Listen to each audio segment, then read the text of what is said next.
Hello guys, welcome back. Free circuit lab में आपको स्वागत है। दोस्तों, ये है एक कीबोर्ड जो कंप्यूटर में यूज होते हैं। तो यहाँ पर आपको बहुत सारे कीज मिल जाएंगे। अगर हम गिनना चाहते हैं तो 1 2 3 4 5 ऐसे तो नहीं गिन पाएंगे, तो लगभग 100-150 कीज होंगे। तो यहाँ पर इतना कीज का जो डाटा है वो ओनली 4 तार के मदद से काम करता है। वैसे अगर हम लोग कोई बोर्ड में स्विच इंस्टॉल करते हैं तो हर स्विच के लिए हमें मिनिमम एक वायर रखना होता है, बाकी एक वायर कॉमन हो जाती है। लेकिन यहाँ पर 100-150 पीस स्विच कैसे ओनली 2 तार के डाटा से काम करता है। वैसे तो दो, ये तो पावर की हो गया प्लस और माइनस, बाकी इन्हीं 2 तार के मदद से इतना जो कीज का डाटा है वो इसके अंदर से जाती है। इनफैक्ट आप लोग एक साथ 2 कीज भी दबा सकते हैं। इस तरह से 6 कीज एक साथ दबाया जा सकता है। तो इन सब का जो प्रोटोकॉल है इसके ऊपर आज हम लोग ध्यान देंगे कि कैसे ये काम करता है। तो पहले ही बता दूं, ये है एक PS2 कीबोर्ड जिसके अंदर इस तरह की जैक देखने को मिलता है। अभी जो मॉडर्न कीबोर्ड्स होते हैं वो USB हो चुका है, हर चीज़ USB हो चुका है कंप्यूटर में। लेकिन पहले के ज़माने में जो होता था, अलग अलग चीज़ के लिए अलग अलग तरह की पोर्ट दिया जाता था। इसलिए ये है एक PS2 कीबोर्ड। मैंने PS2 कीबोर्ड क्यों लिया? क्योंकि PS2 का इंटरफेस बहुत सिंपल है, ये समझना आसान होगा। USB का इंटरफेस थोड़ा सा कॉम्प्लेक्स है और बहुत हाई स्पीडी होगा, उसको लेके हम लोग काम उतना अच्छे से नहीं कर पाएंगे। तो चलिए आज हम लोग देखेंगे कि ये कैसे काम करता है। भैया, इन सब तार में जो वोल्टेज की चेंज होता है वो बहुत हाई स्पीड में होता है, तभी तो इसको हम लोग डाटा कहते हैं। तो ये सब वोल्टेजेस को हम लोग नॉर्मल मीटर से देख नहीं सकते, इसके लिए ज़रूरत पड़ता है ऑसिलोस्कोप। इसलिए दोस्तों मैं इस वाली ऑसिलोस्कोप को यूज़ करूँगा। ये एक रेस्पबेरी पाई पिको पावर्ड स्मार्टफोन ऑसिलोस्कोप है जो एक फ़ोन के साथ पेयर हो जाएगा USB की मदद से, और ये इस फ़ोन के अंदर इसका डिस्प्ले को दिखाएगा। तो भैया, इस स्कोप को मैंने फ़ोन के साथ कनेक्ट कर दिया। अब इस स्कोप का वीडियो अभी तक नहीं है, अगर आ गया तो ऊपर में आई बटन में मिल जाएगा। दोस्तों, यहाँ पर 4 तार है, तो इन कीबोर्ड का हम लोग ऑन करने की कोशिश करेंगे इस स्कोप के मदद से। तो यहाँ से हम लोग 5 वोल्ट और ग्राउंड ले लेंगे। तो 5 वोल्ट इस पिन में आता है और ग्राउंड आता है इस पिन में। तो ये देखिए कीबोर्ड फ्लैश किया है यहाँ पर। और बाकी जो क्लॉक और डाटा पिन, ये दोनों को मैंने यहाँ पर इन दोनों पिन में लगा दूंगा। ये है एक लॉजिक एनालाइज़र। ये ऑसिलोस्कोप लॉजिक एनालाइज़र की तरह काम कर रही है अभी। तो लॉजिक एनालाइज़र का फंक्शन क्या होता है? ये डिजिटल सिग्नल के अंदर क्या कुछ चल रहा है उसको देखता है। मतलब ऑसिलोस्कोप आपका एनालॉग सिग्नल्स देखता है, लॉजिक एनालाइज़र आपका डिजिटल सिग्नल देखता है। तो अभी ज़्यादा ना बताते हुए अभी मैंने देखता हूँ कि एक स्विच दबा के क्या होता है। यहाँ पर देखिए, एक स्विच जैसे ही मैंने दबाया तो यहाँ पर डिस्प्ले में कुछ हो रहा है, मतलब कुछ डाटा ट्रांसमिशन हो रहा है इस कीबोर्ड से ये वाले तार के अंदर। तो ये डाटा को हम लोग कैप्चर करने की कोशिश करते हैं। तो चलिए यहाँ पर सिंगल ट्रिगर करके एक स्विच को दबाते हैं। अब देखिए ये सब डाटा रिकॉर्ड हो गया है।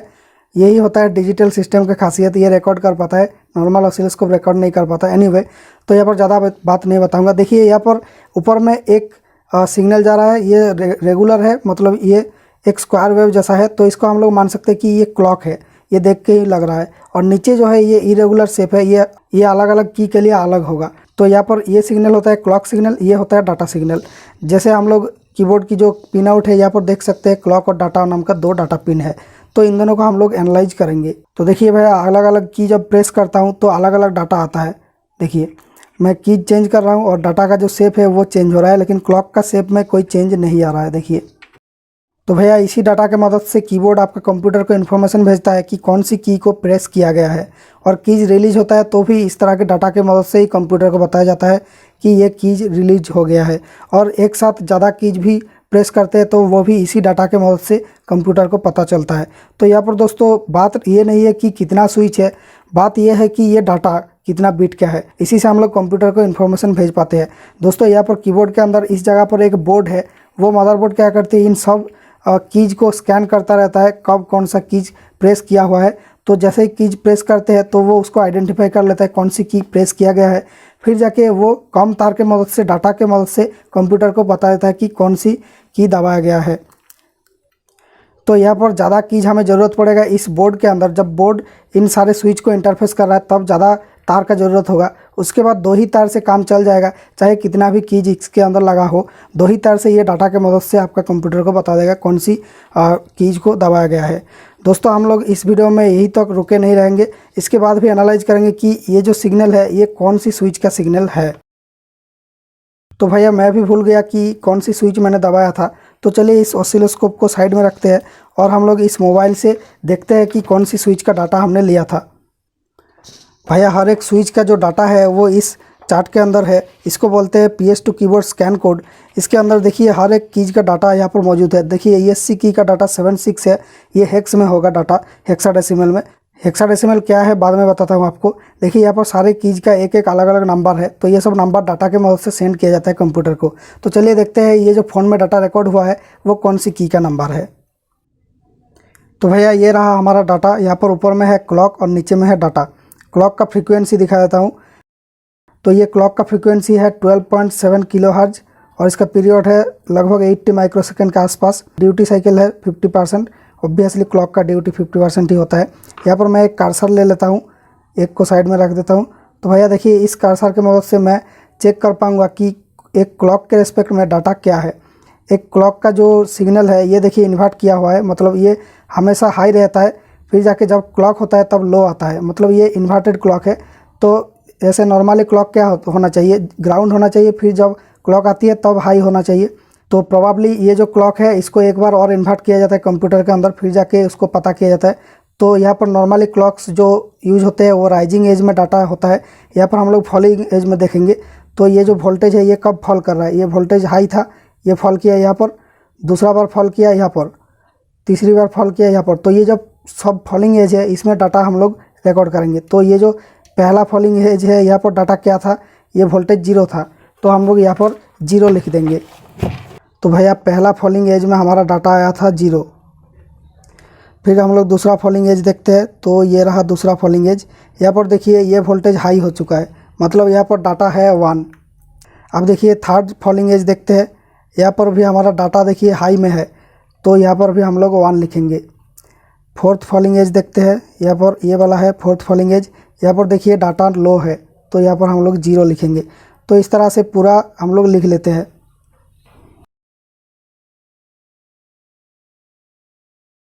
तो भाई देखिए कंप्लीट हो गया। हमें कितना बिट का डाटा मिला है, 1 2 3 4 5 6 7 8 9 10 11 बिट का डाटा यहाँ पर मिला है। ये कौन सी की था ये हम लोग पता करेंगे। वैसे तो मुझे पता है कौन सी की था, लेकिन मैं अभी नहीं बताऊंगा, ये मैं चेक करके दिखाऊंगा। और बाकी कुछ कीज का डाटा मैं लिख लेता हूँ। तो भैया यही सेम तरीके से मैंने और 3 कीज का डाटा लिख लिया। यहाँ पर OD और राइट साइड में जो नंबर साइड में 4 होता है उस साइड में 4 को दबा के मैंने सारे डाटा निकाल लिया, कैसे ये डाटा भेज रहा है कंप्यूटर को। अब यहाँ पर हम लोग इसको वेरीफाई करेंगे इस चार्ट के मदद से। ओके, तो भैया वो जो की है वो की के लिए हमारा जो स्कैन कोड है वो क्या है देख लेते हैं। तो ये देखिए वो की के लिए स्कैन कोड है 44 और 44 ये है हेक्साडेसिमल में है। तो हेक्साडेसिमल से बाइनरी करने के लिए हमें 2 4 को बाइनरी करना पड़ेगा। तो एक 4 के लिए ये जो कोड है ये 0100 है। तो यहाँ पर D के लिए है स्कैन कोड है 44 हेक्स में, और उसको बाइनरी करेंगे तो 0100 एक 4 के लिए और दूसरा 4 के लिए फिर से 0100। तो ये होगा इसका स्कैन कोड। उसके बाद दोस्तों D दबाया था, तो D का स्कैन कोड यहाँ पर देखिए 23 मिल रहा है। सो 23 के लिए हमारा हेक्सा 2 बाइनरी करेंगे। तो यहाँ पर 23 से क्या हो जाएगा देखिए, 2 के लिए 0010 और 3 के लिए 0011।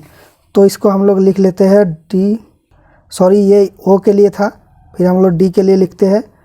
D के लिए था हमारा 23 0010 0011। तो ये होगा 23 का कोड, मतलब D स्विच को दबाने का कोड। 4 के लिए दोस्तों ये है 6B। सो इसके लिए कोड होना चाहिए 6 के लिए 0110 और B के लिए होगा 1011। भाई आपको बता दूं कि हेक्स क्या है एक्चुअली। दोस्तों नंबर सिस्टम्स कई तरह की है। जो हम लोग नॉर्मली यूज करते हैं 1 2 3 4 जो हम लोग नंबर्स यूज करते हैं वो हम लोग डेसिमल में करते हैं। डेसिमल में क्या होता है 0 से 9 तक 10 डिजिट है, और उनको लेके ही हम लोग इधर उधर बैठा के हम लोग अलग अलग नंबर्स बनाते हैं। लेकिन बाइनरी एक ऐसा चीज़ है, इसमें ओनली 2 ही स्टेट होता है, या तो 0 या फिर 1। तो ये क्यों चुना गया है डिजिटल इलेक्ट्रॉनिक्स में, क्योंकि हम लोग किसी चीज़ को ऑन या ऑफ करके कुछ बताना चाहते हैं कंप्यूटर को, उसी से कैलकुलेशंस होते हैं कोई भी प्रोसेसर के अंदर। तो इसलिए हम लोग 2 डिजिट का सिस्टम लिया है। ये 2 वोल्टेज की लेवल है, एक है 0 वोल्ट एक है 5 वोल्ट, ऐसे आप लोग मान सकते हैं। तो यहाँ पर 0 और 1 से हम लोग रिप्रेजेंट करते हैं। लेकिन दोस्तों ये जो डाटा है ये रीड करना, याद रखना, ये सब हम लोग नहीं कर पाएंगे क्योंकि ये बहुत बड़ा है। इसीलिए हम लोग एक और सिस्टम बनाया, वो है hex system. Okay, hex system का फुल फॉर्म होता है हेक्साडेसिमल। उसमें 16 नंबर्स होते हैं, तो वो 16 नंबर्स 0 से लेकर F तक होती है। क्योंकि हमारा 9 के बाद और कोई नंबर नहीं मिलता है, इसलिए हम लोग ABCD को जोड़ दिया यहाँ पर। तो 0 से F तक 16 नंबर है, उन 16 नंबर्स को बाइनरी के फॉर्म में ऐसे लिखा जाता है। 40 से 41 तक हम लोग रिप्रेजेंट कर सकते हैं 16 नंबर को। एनीवे, तो चलिए इनको यहाँ पर मैच कराने की कोशिश करते हैं।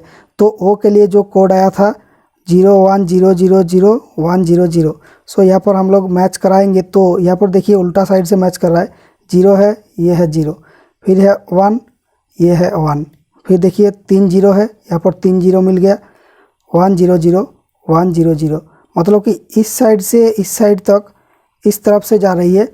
और यहाँ पर एक डिजिट को हमें छोड़ना पड़ रहा है, एक बिट को, और उसके बाद यहाँ पर एक और बिट को छोड़ना पड़ रहा है, 2 बिट को यहाँ पर। तो चलिए डी के लिए देखते हैं, 001 000 11, सो यहाँ पर है 001 000 11, मतलब कि यहाँ पर इसमें मैंने गलत बता दिया था, इस साइड में एक बिट को छोड़ना पड़ता है, इस साइड में 2 बिट को छोड़ना पड़ता है।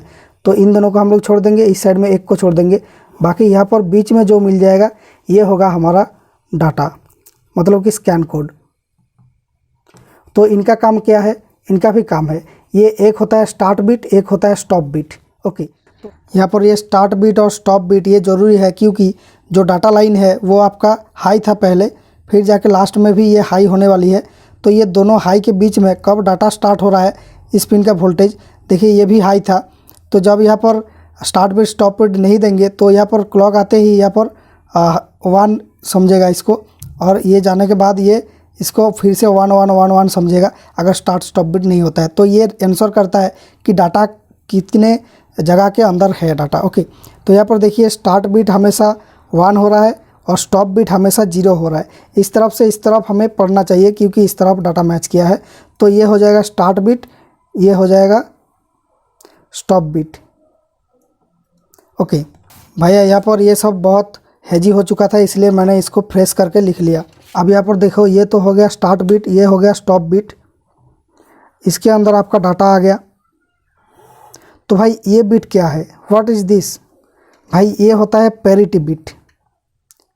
पैरिटी बिट का मतलब क्या होता है दोस्तों? ये जो सिग्नल मैंने पाया, मतलब कंप्यूटर भी ये सिग्नल पाता है कीबोर्ड से जब दबाते हैं। तो यहाँ पर अगर डाटा लाइन में कोई नॉइज़ आ गया, जो डिजिटल सिस्टम्स होता है इसमें अगर वोल्टेज की थोड़ा सा भी फ्लक्चुएशन हो जाता है, डाटा में कोई नॉइज़ आ गया, मतलब उसके अंदर कोई भी गड़बड़ी हो गई, तो यहाँ पर डाटा चेंज हो जाएगा। कभी यहाँ पर 0 ज़्यादा देर तक रह सकती है, मतलब नॉइज़ आने के बाद वो 0 और 1, जैसे मान लीजिए आपको ड्रॉ करके दिखाता हूँ। मानिए कि ये ऐसा डाटा जा रहा था, तो नॉइज़ की वजह से वो कुछ ऐसा हो गया, तो ऐसा हो गया। तो यहाँ पर इस पॉइंट में नॉइज़ आ गया, तो कंप्यूटर इसको समझ नहीं पाएगा कि ये 0 है कि 1 है, ये मिडिल में वोल्टेज है और यहाँ पर नॉइज़ था। तो यहाँ पर गलत डाटा आ सकती है, ये डाटा करप्ट हो सकती है, इसीलिए काम में आता है ये पैरिटी बिट। दोस्तों पैरिटी बिट क्या काम करती है? देखिए यहाँ पर इंटरेस्टिंग फैक्ट है, ये पैरिटी बिट कैसे बताता है कि ये डाटा सही है या फिर गलत है। तो ये पैरिटी बिट ये आंसर करता है कि यहाँ पर डाटा के अंदर इवन नंबर ऑफ 1 रहे। इवन मतलब क्या होता है? 2 4 6 8, ये सब इवन नंबर होता है। और ऑड क्या होता है? 1 3 5 7, ये सब होता है ऑड नंबर। तो यहाँ पर इवन नंबर ऑफ 1 रहेगा इस बिट में, यही आंसर करता है ये पैरिटी बिट। देखिए पहला वाला में देख लेते हैं कितना 1 है, 1 2 3 4 5 6 पीस 1 है, इसलिए पैरिटी बिट 0 है। तो यहाँ पर इवन नंबर ऑफ 1 है 6 पीस। यहाँ पर देख लेते हैं 1 कितना है, 1 2 और 3 है पैरिटी बिट को छोड़ के। यहाँ पर 3 1 है, इसलिए इसको इवन करने के लिए पैरिटी बिट 1 हो चुका है। फिर पूरा डाटा में इवन नंबर ऑफ 1 हमें मिल गया, तो यहाँ पर 4 1 मिल गया, इवन है। यहाँ पर देख लेते हैं 1 2 3 और 4 1 है, इसलिए पैरिटी बिट खुद 0 हो गया। और यहाँ पर देख लेते हैं 1 2 3 4 5 6, देखिए 6 1 है, इसलिए पैरिटी बिट 0 हो चुका है। तो ये पैरिटी बिट ये आंसर करता है कि पूरा डाटा के अंदर आपका इवन नंबर ऑफ 1 रहे। तो कंप्यूटर जो है वो सही डाटा आया कि नहीं वो आंसर करने के लिए पहले ये 1 को गिन लेते हैं। तो अगर वो इवन मिल गया तो उसको उसके बाद वो स्कैन कोड से मैच कराता है, अगर नहीं मिला तो वो दूसरा बार वो डाटा मांगता है। तो भाई अब चलिए देखते हैं ये जो स्विच दबाया था ये कौन सा बटन था। तो यहाँ पर हम लोग वेरीफाई कर लेंगे इसको। यहाँ पर जो डाटा आया था वो था, इस साइड से गिनना है, तो 0 0 1 1 1 0 1 1। सो 0 0 1 1 किसका है? 0 0 1 है 3 का, और 1 0 1 1 किसका है? और 1 0 1 1 है B का। देखिए सो 3B होगा हमारा डाटा। 3B यहाँ पर किसका है? तो ये देखिए 3B हमें मिल गया, और ये 3B है जे का कोड। तो हमने जे की को प्रेस किया था, जो बिल्कुल सही है, मैंने आपको अभी तक नहीं बताया था। तो भैया इसी तरह से ये कीबोर्ड का जो इंटरफेस कंप्यूटर को पता चलता है। कंप्यूटर के अंदर ये सब स्कैन कोड्स मौजूद है, तो वो कीबोर्ड का डाटा को लेके पैरिटी चेक करके उसके बाद इस डाटा को यहाँ पर मैच कराता है, फिर जाके उसको पता चलता है कौन सी की दबाया हुआ है।